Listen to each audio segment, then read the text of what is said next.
people. Yeah, I'm so excited.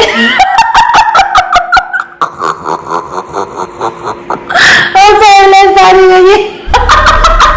Okay. I'm sorry. Yeah, so in today's video, I'm going to be teaching you how to make the viral balloon garland spiral. Okay, if you watched my previous video on how to make a balloon garland, and if you haven't, go back and watch it. You'd remember that I mentioned that there are 3 different ways of joining a balloon garland together. 1, using your twine or your fisher's line.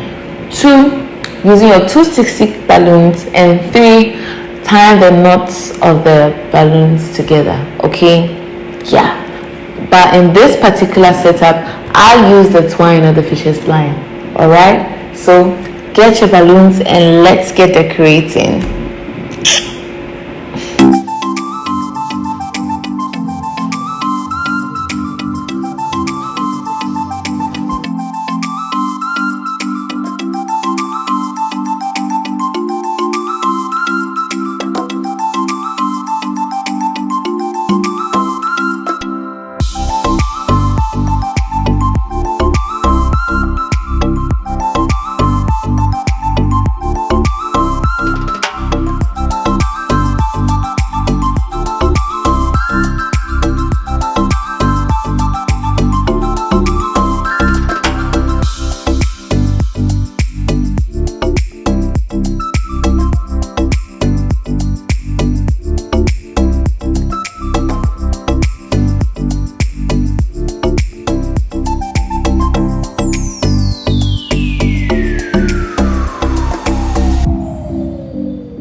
Okay, I hope you enjoyed the video. Let me know what you think in the comment section. Don't forget to like, share, and subscribe. Thank you for watching.